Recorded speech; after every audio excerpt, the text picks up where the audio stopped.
Rev it up and welcome to Cars Yeah, show number 1,755. 55, double nickels. I can't drive 55. We're going to have some fun today. This is Cars Yeah, where you'll enjoy interviews with inspiring automotive enthusiasts. Mark Green is here to provide you with a fuel injection of automotive inspiration. So get in, sit down, buckle up, and get ready for a wild ride here on Cars Yeah.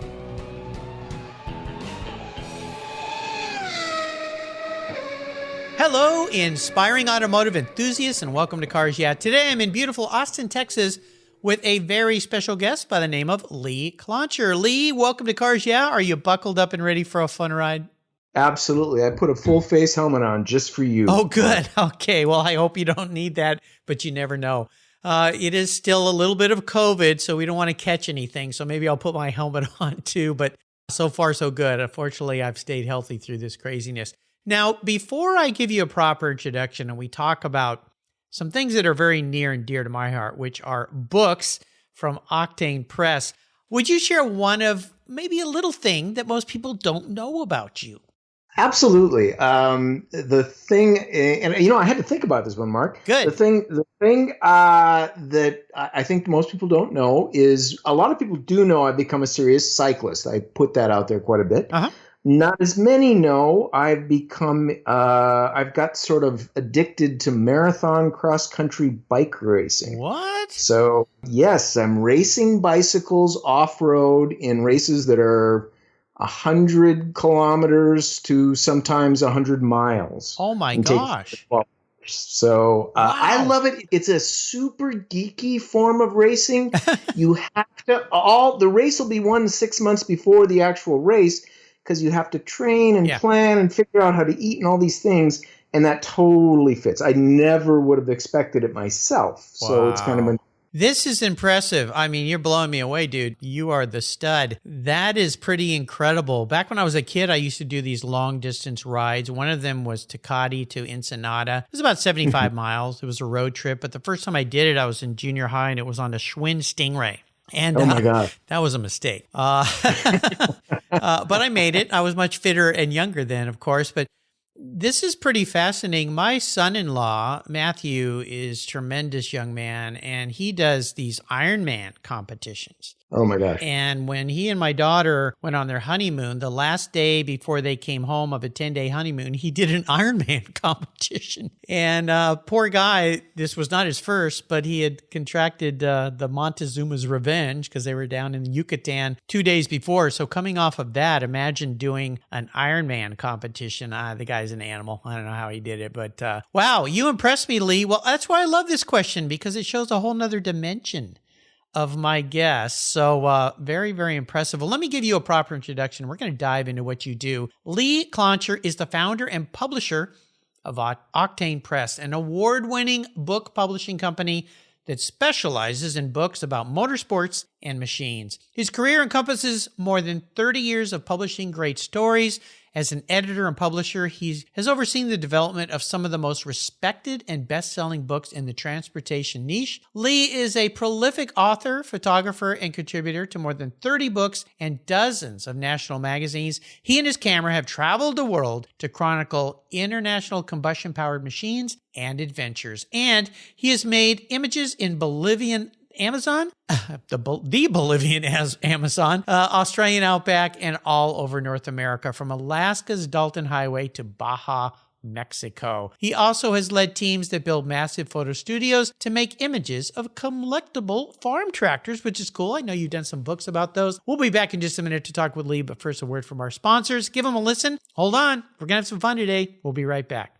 The best way to protect and preserve your vehicles, along with the meanings, memories, and experiences they give you, is with a quality-made, custom-fit car cover from my friends at Covercraft. At Covercraft.com, you'll find a multitude of options, including form-fit, fleece satin, and their unique View Shield. Yeah, you can see right through the cover. Need a cover that will protect your rides outside? Quality options include Weather Shield, Weather Shield HD, Weather Shield HP, Sunbrella, Reflect, Carhartt, Evolution, and of course, NOAA. Covercraft protects cars, trucks, motorcycles, RVs, and watercraft too. Custom-made covers for any vehicle, you can get them from Covercraft. Shield your vehicles from the rain, the snow, the sun's damaging rays with soft, safe breathability, dust protective, and ding protection, and protection from those paint-destroying bird droppings. Live in a windy area? Covercraft Gust Guards are a must-have option. Worried about theft? You can get cable locks with their built-in grommets that keep your cover on your vehicle. Their website makes ordering fast and easy, and I'll tell you, their talented customer service department, they'll walk you through any of your questions. You want a deal? Use the code YEAH21 at covercraft.com and you'll get 10% off your Covercraft order thanks to me. That's right, 10% off. Simply use the code YEAH21 at checkout. I've been protecting my vehicles with their covers since 1975. Covercraft, protecting the things that move you. All right, Lee, we're back. Now, let's start with a success quote or a mantra, some kind of saying that has great meaning for you. I like to say it's a nice way to get the wheels turning, in your case, the off-road bicycle wheels turning. So, Lee, grab the handlebars.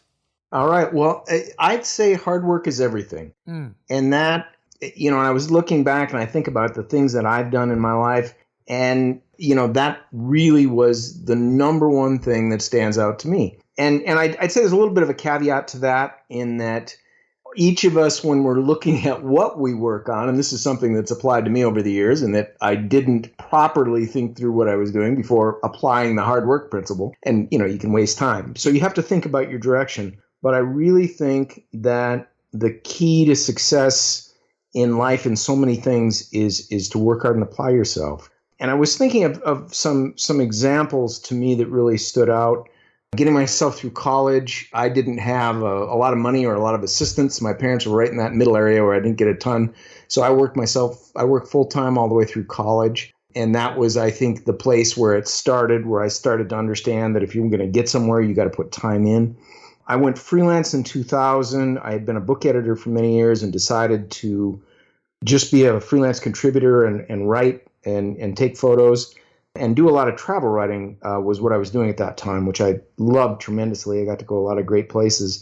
But to do that, to make that work, I decided in 2000 I wanted to go freelance. For the next 6 years, I worked a full-time job and basically another 40 hours a week building freelance business. Wow. Before I could leave. So, and then with Octane Press, and that did lead, that time in my career is when I went to Baja and Bolivia and all these places and got to see the world, really open my mind and have just some tremendous experiences. Yeah. But again, and people would see that was the kind of thing I remember people used to say, how'd you get that job? I wanted to say, well, I've been working 100 hours a week for, 6 years. But I think there's a great lesson there that, if you want something that can be there, just put the time in. And that, again, applied to building Octane Press. I'd say now it's a decade of that kind of commitment. Though in recent years, the company's matured and I can spend time riding my bicycles, which is great. But it's still, as you know, building a business 24/7 commitment to make it happen. Well, it is hard work. I have people that will talk with me and say, oh, you're so lucky. It's what you get to do. And I'm like, well, I don't really believe in luck. I kind of believe it's when you're prepared and the opportunity, when those two things cross a path and you leap on that and you take advantage of that. But yes, it's hard work. That's what it takes. A lot of hard work. Sounds like you and I have the same background, putting myself through college. And I think, somebody asked me last week, they said, how long have you been working? And I said, I started a business with a friend of mine when I was 9. And we started a club we called the Playboy Bar. And we opened this bar in his garage and we would invite kids over. And we had this, it was like a lounge for young kids. And we would serve drinks, not alcohol. They were made up drinks, like beer was root beer and scotch and soda was Sprite and Coke. But it was kind of like a chance for little kids to be grown up. But we would clear about $20 profit. And we learned how to do that with cost of goods sold and all that kind of stuff. We didn't realize it at the time, but it just takes a lot of work. That's all. And that's the importance of cars. Is if you're going to spend a lot of time working, pick something you love, because at least then it doesn't feel quite as much like work. And let's talk about Octane Press more. Now, I've had some amazing guests on this show that are authors of your books, and I'll name just a few. Gunther Rapp, incredible photographer, his Pininfarina book, and Rosso Corsa book. Pete Lyons, of course, the great Pete Lyons, Velocity. Ian Falloon, his Ducati book. Elspeth Beard, Lone Rider. I mean, the books that you guys produce and publish are some of the best of the best. So Octane Press, tell our listeners more about the philosophy behind it, what it means to you, and the kinds of great books they can find when they go to your website. You bet. And Octane Press, I think I'm gonna go back and start. And Octane Press has been a passion of mine and been a lifetime of work. So I started in the 90s working for, at the time it was called Motor Books. That imprint's still around. I worked there for about 10 years. Yep. And that was really important because I was what's called an acquisitions editor. And basically what you have to do, you're a book engineer. You have to design the book, and you also have to make sure it makes money. That prepared me really well to start Octane Press. No kidding. So I was able to figure out in somebody else's nickel all the mistakes, right? Yeah, your MBA. Yeah. Octane Press started in, basically I was freelancing in 2006. And if you remember, I started freelancing, and shortly after I started freelancing, 2007 happened. And in fact, literally like a week after I quit, one of the magazines I was working for, I was on the masthead, did a lot for them, called and said, hey, we're going belly up. So the world changed a lot. Now, I did fine, and I'm really proud of that. But I began to realize that doing books for other people wasn't really an option.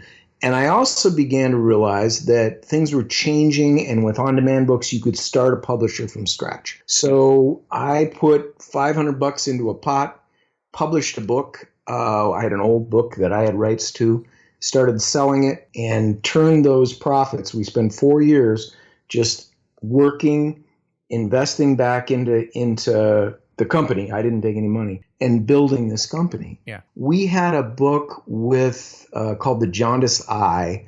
It was a collection of Leon Mandel's stuff from Auto Week. Oh, Leon. Yeah, remember him. Yeah. Oh, yeah. The great line about Leon Mandel is you hadn't made it in automotive publishing until you've been fired by Leon Mandel. Yes. So a very colorful guy. That book got reviewed by the New York Times. The New York Times had a car editor at that time, Norman Myers-John, and he really liked our stuff. In fact, a friend of mine and I, that happened about Christmas. It was like December 7th or something, that review came out. We spent the next month in my garage packing books and shipping them. Wow. And then that was really, where we got off from zero.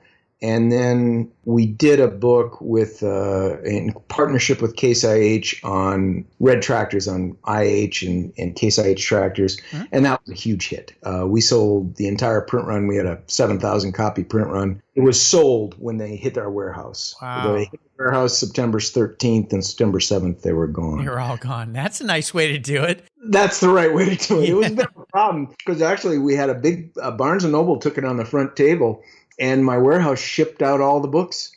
I said, hey, you saved those books for Barnes & Noble? They're like, no. I'm like, oh, boy. So I don't know if they've forgiven us since. But that really got us launched. And one of the things that I really firmly believe in is that good book publishing starts with a great book. And that's your bottom line basics.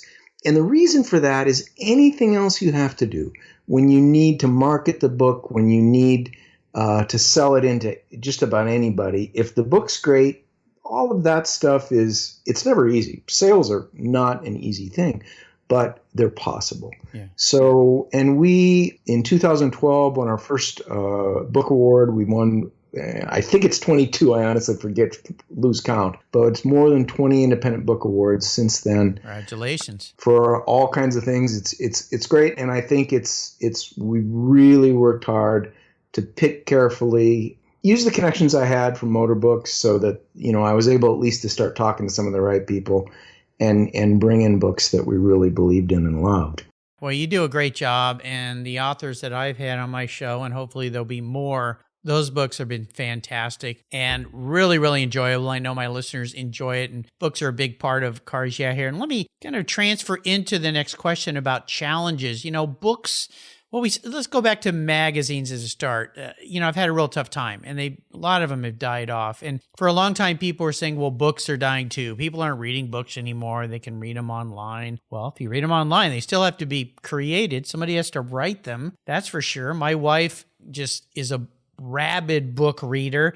She gets most of her books now through audiobooks and on her Kindle device, but she reads 2-3 books a week or listens to them. I mean, she just never ends. But for someone like me, I love having a library of automotive books. I have a great library. It keeps growing thanks to companies like your own. But let's talk about challenges in this industry. What do you see going forward? Do you see a resurgence of books, or do you see just a transformation of change to books, of how people consume their information? And with the onset of all this digital media and all these shiny objects we have all this distractions from, what's your opinion of the challenges in the book industry and the publishing industry going forward? It's a really interesting question, and that's been a steadily changing landscape, I would say, over the last 5 to 10 years. So, one of the things that has happened is everybody thought digital was going to be the thing. It's not, and that I think there's two fronts. One that you could have expected and one not, and the not is the big, beautiful illustrated book. That's a crafted piece of work. Yep. So it just there's no way digital, even if you have a giant screen, it just doesn't replace all the touches and feels and looks, the lushness of the paper, all those things. It's not the same experience. So that sort of makes sense. The other is for narrative books to be replaced by digital. I thought that would happen. To be between you and I would welcome it, because it means I'd be sitting on a beach, because all of my headaches, all of the difficulties would go away. Printing and distribution. That's everything that makes us crazy at Octane Press. Yep. So, but that's not happening either. And actually this morning I was talking to one of my staff and a new production editor, and she's in her 30s, she's younger, and I was like, hey, what do you think about EPUBs? She's like, oh, I hate them. And a lot of young people do.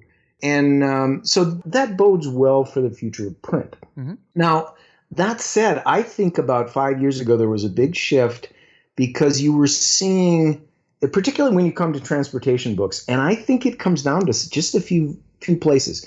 So it used to be that you walked into Barnes & Noble, or remember you could walk into Walden Books or Borders, or these, and they would have a huge transportation shelf. And back in when they were coming on, they drove this resurgence in publishing, because all of a sudden you could publish a lot of books. They would be on those shelves, people would find them, and you could sell them. Mm-hmm. They've been contracting, and those shelves are almost down to nothing now. Mm-hmm. So that's been a huge shift, and I think it has and I think this has generally happened. It has decommoditized the book. So that's a bad word. So basically, there used to be a lot of small hardbacks, softbacks that were paper. Now I feel the way shift we've taken, and I think the way the world is going, is the print book is a little bit more of a specialty item and should be bigger, more expensive, and fantastically built. That sounds a lot like what the magazine industry is doing. Yes. When you think about Linkage, Octane, Avance, 000, these publications that are going to big formats 4 times a year, maybe 5, versus once a month. And when I think about books, the books I mentioned that are recent to Cars Yeah Hear from you, I think about, let's say, Elspeth's book. That would be a great audiobook.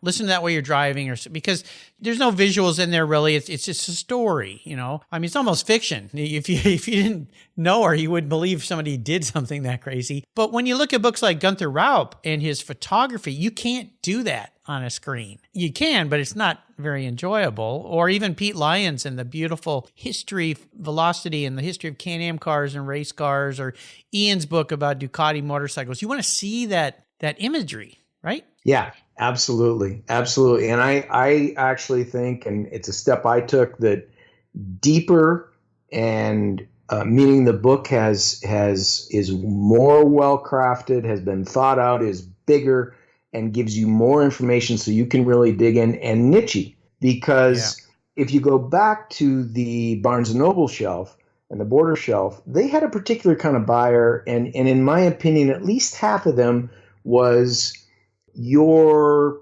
neighbor who's like, I got to buy something from Mark. What am I buy from Mark? Well, Mark's into Camaros. Here's a book on Camaros for $20. Great. there's my gift. Yep. And I think that has shifted because those spaces are not there to let's reach the person that loves IMSA racing. Mm-hmm. Let's find that person who is just obsessive about it and might spend $100 on it. So I think those are some of the shifts in our niche, in the car and motorcycle book niche. So are you optimistic about the books in the future? Massively. Good. Books, and I will tell you, the book industry in general, which I watch very closely and I'm very interested in, has had a good year, despite all this. Well, because everyone's home. They got nothing to do.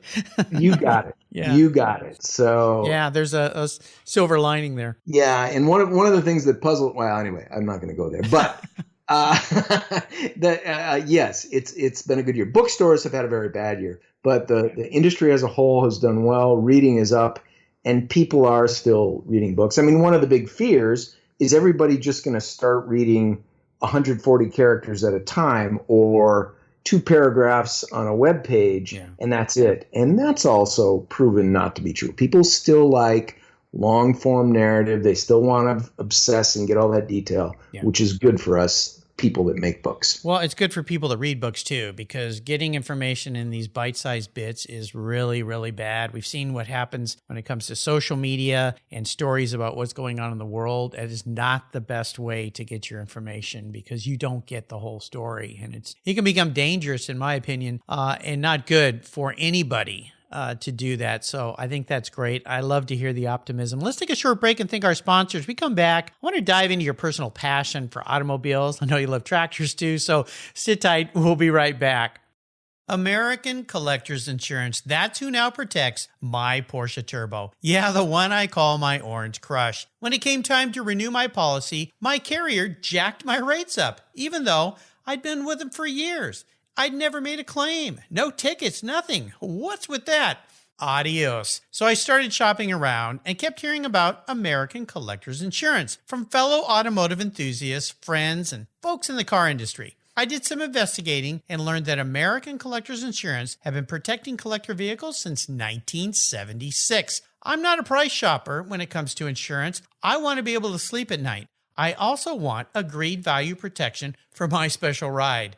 With an agreed valued policy from American Collectors Insurance, I'll be paid what my vehicle's full agreed value is, a number I set with the insurer at the start of the policy so I know there will be no surprises about what my car's value is, should something terrible happen.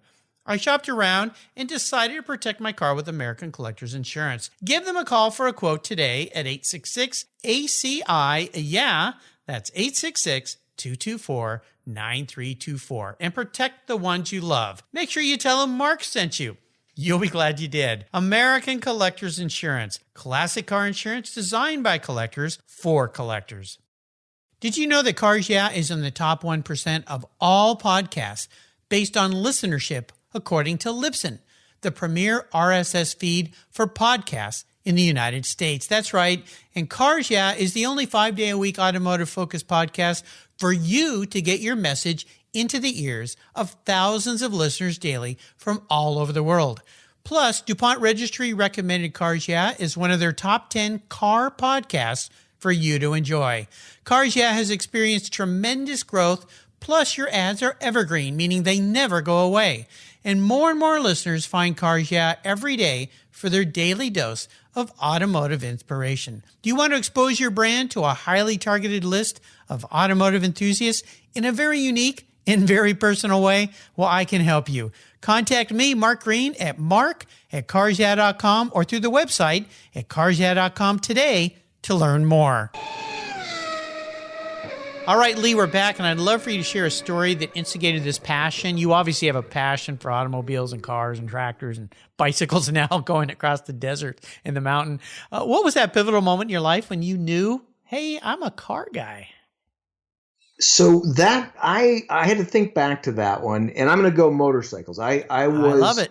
For me, motorcycles were a huge deal. So when I was about 8 years old, my dad would go to we grew up in rural Wisconsin, near Brill, tiny 50 people in the town. Down the street, 4 or 5 miles from our house, there was a little chainsaw shop. My dad would take his chainsaw to get serviced. they had sitting on the floor an Indian mini bike. Indian at that time would import Italjet motorcycles, and it was a 50cc motorcycle, and I was, it was about my size, and it had a chrome gas tank, which I never forgot. And I begged my dad for that, and my dad was like, "Hey, I'm a teacher. You're not going to get that. Yeah, get a paper out, kid."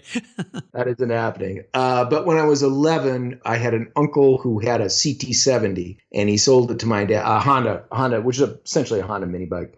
And he sold it to my dad for $25. And from there, motorcycles were just a huge part of my youth. And I eventually raced off-road, raced on-road, rode all over the country. That became 40 years of passion for me. Oh, man, you and I, a brother from another mother. That's what I'm trying to say. CT70, my parents bought my sister and I each one of those. And we would go down to Baja. I was living in San Diego. We'd go down to Baja, California, camp on the beach, and we would ride those things up and down the beach. The biggest problem was to judge your gas, because we'd get a mile, 2 down the beach and run out of gas and go, oh gosh, sis, go back and get dad and bring a gas can. I loved that thing. I thought I was the king of the world. And to this day, I want one. And my wife, she sees me look at him. She goes, do not buy one of those. Just why do you, because I rode dirt bikes later on. I had a Envy Agusta F4 Monster, real bikes, but that CT70, I'd love to have one again. I've eyed them up to, now they're $2,500. I know, crazy. I got to do it.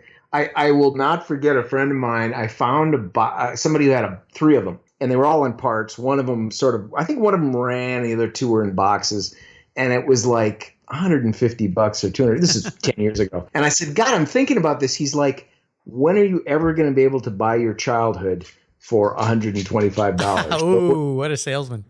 Yeah.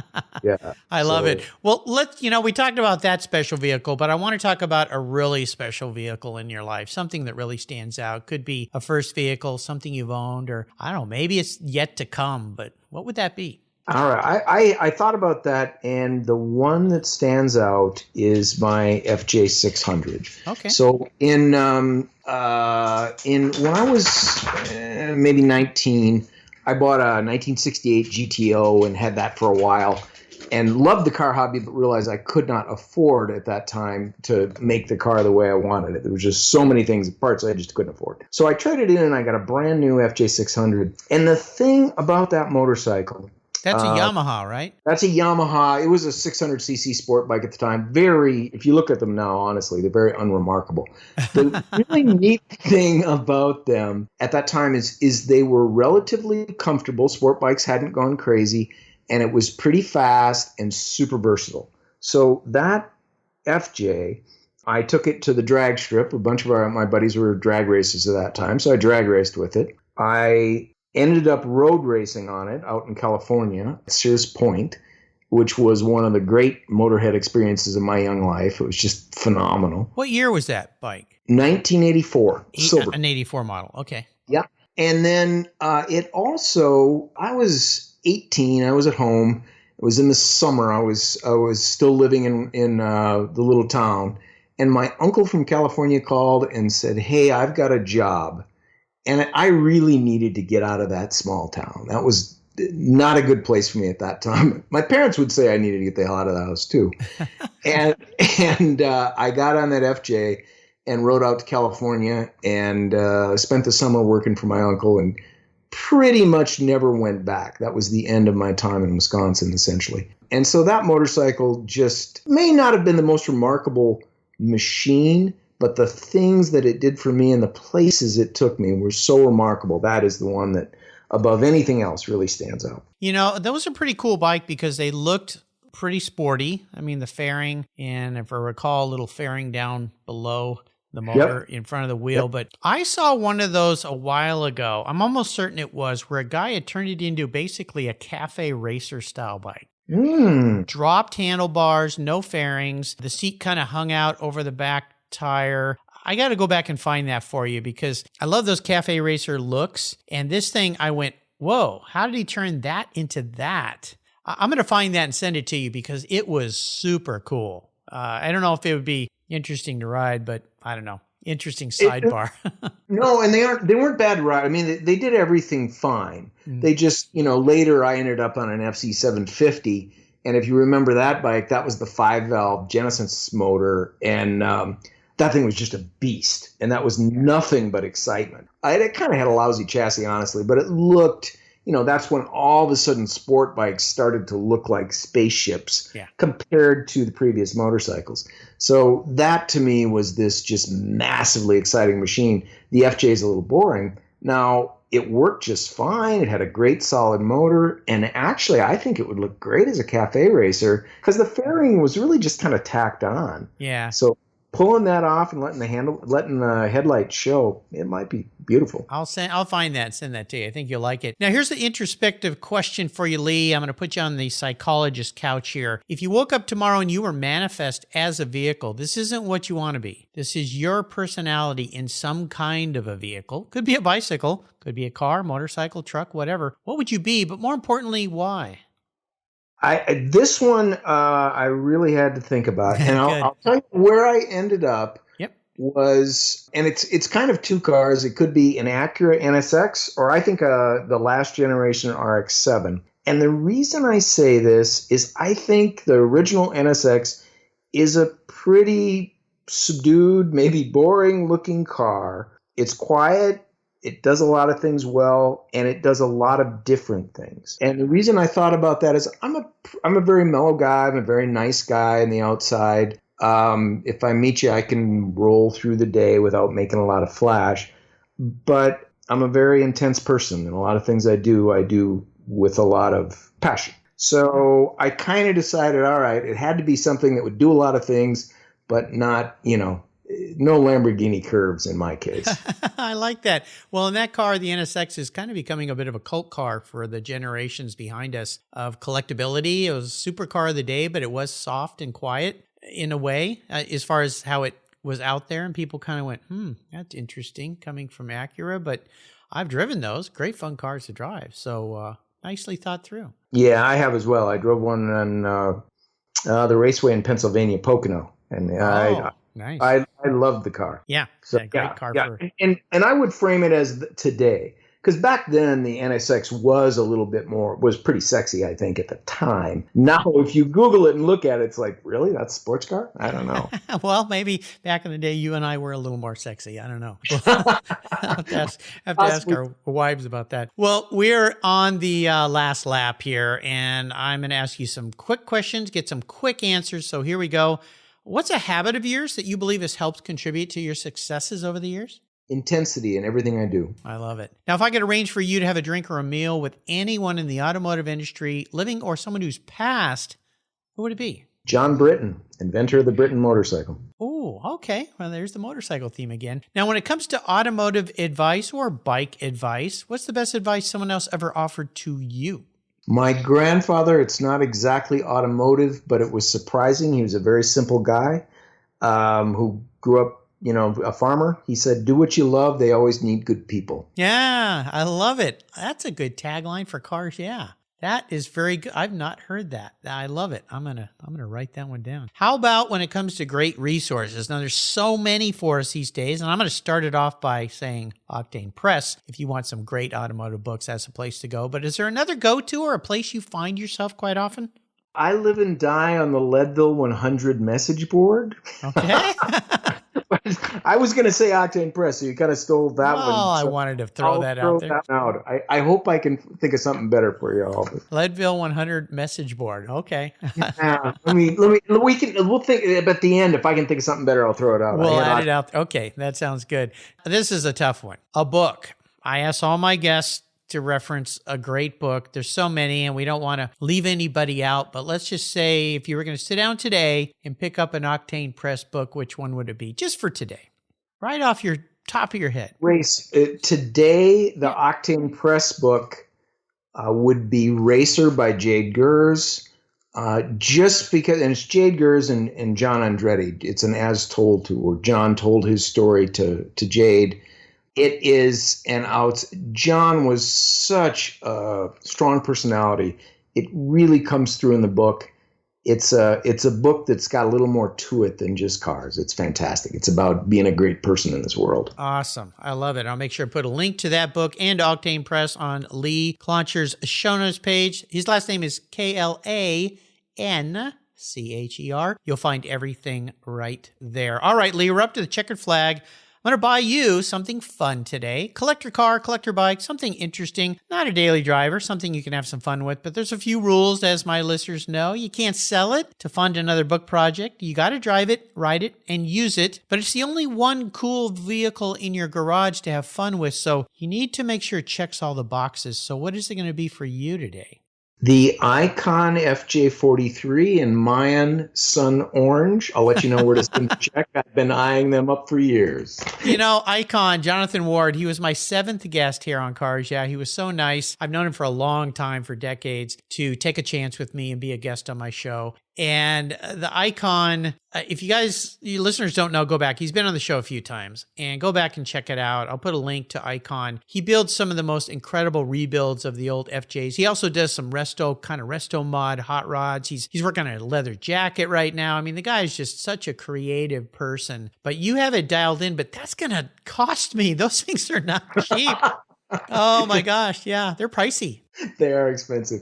They're fabulous, though, and I love FJ40s, and that would be an FJ40 I could use every day. Oh, so. Yeah. That's the other thing. They are usable and enjoyable. I'll tell you a quick story about Icon. Way back when I met him, Jonathan Ward, he has a lizard that is his logo, his, Icon kind of thing. It's a little lizard in the story. He explains it in his visit with me here on Cars Yeah. You can go back and listen. And I actually called him. I didn't know him. I was working for another company way back in, and I said, hey, I want to buy that lizard. My wife likes little lizard things, and I think that would be kind of cool. And he goes, okay, what kind of vehicle would you like to go with that? And I said, well, no, I just want the lizard. And he said, well, you can't have the lizard unless you buy one of my FJs. And I went, that's going to be one hell of an expensive lizard. And he goes, yeah, it is, but I don't sell the lizard. Yet it only comes with the car. So I'm like, darn it. I don't think that's going to work with my checkbook today, but he's a great guy. Icons are great vehicles. Go and check out Icon, and I will get an order into you or for you today, Lee.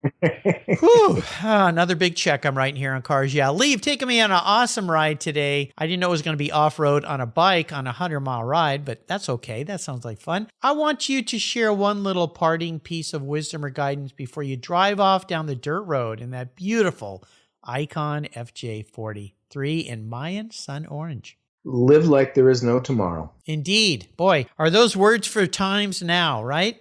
My goodness. Yeah. Live like there is no tomorrow. Hey, what's the best way for people to learn more about Octane Press and get their hands on some of the amazing or all the amazing books that you produce? Check us out at octanepress.com, and you also can find all of our books anywhere books are sold. Absolutely. I'll make sure I put links to the books we talked about today, links to his website. I encourage you, if you love car books like I do and you want to expand your knowledge and your library, Octane Press is the place to go. And I want to do a big shout out to Andy Collins. Andy's been a guest on the show. He's the one that got me connected with Lee today, although I've already had a connection with your company and promoting your authors, but this is nice to have you on the show, the guy behind the curtain. Listeners, you can find everything on Lee's show notes page. Lee, thank you for being so generous today with your time, your expertise, your enthusiasm for life and what you do. Can't wait to hear about your next great adventure. Until you and I talk again, I'll see you down the road. Thank you so much, Mark. I really appreciate the time being on here. It's been a genuine pleasure. The pleasure's all mine. Octane Press. Here at Cars Yeah, it's all about inspiration. And our charity of choice is TechForce Foundation, where it's all about making a positive difference in young people's lives. TechForce helps young adults discover their talents and passions for all things automotive, with a mission of helping students develop a career as a professional technician. TechForce awards nearly $2 million in scholarships every year for students to pursue technical education, and they support hands-on activities, events, and mentorships across the country, working to change the outdated perceptions of these careers. Auto techs are in high demand, but the supply of qualified technicians is critically short. They need your help to fuel their mission. Learn more and join me in supporting them at techforce.org. Hey, fellow inspiring automotive enthusiasts, did you know if you subscribe at carsyeah.com, I'll send you my free Filler Up book? It's an ebook filled with fuel, filler fun, and inspirational quotes from past guests here on Cars Yeah. Plus, you'll get a weekly wrap-up email from me every Friday, and your name will be in the hat for one of the many free giveaways here at Cars Yeah. Simply go to carsyeah.com and click on the free book button, and boom, you're in the club. And don't forget to subscribe to Cars Yeah on your mobile podcast app, and you'll get the Cars Yeah show delivered right to your mobile device every day, absolutely free. Inspiring automotive enthusiasts, that's what we're all about here at Cars Yeah. Thanks for listening. Thank you so much for joining us on today's ride here at Cars Yeah. Drive on over to carsyeah.com to find show notes and inspiring automotive fun. Download your free copy of Filler Up, a fun book filled with gorgeous photographs of fuel filler fun, including quotes from more inspiring automotive enthusiasts. Download your copy today, and we'll see you next time on Cars Yeah.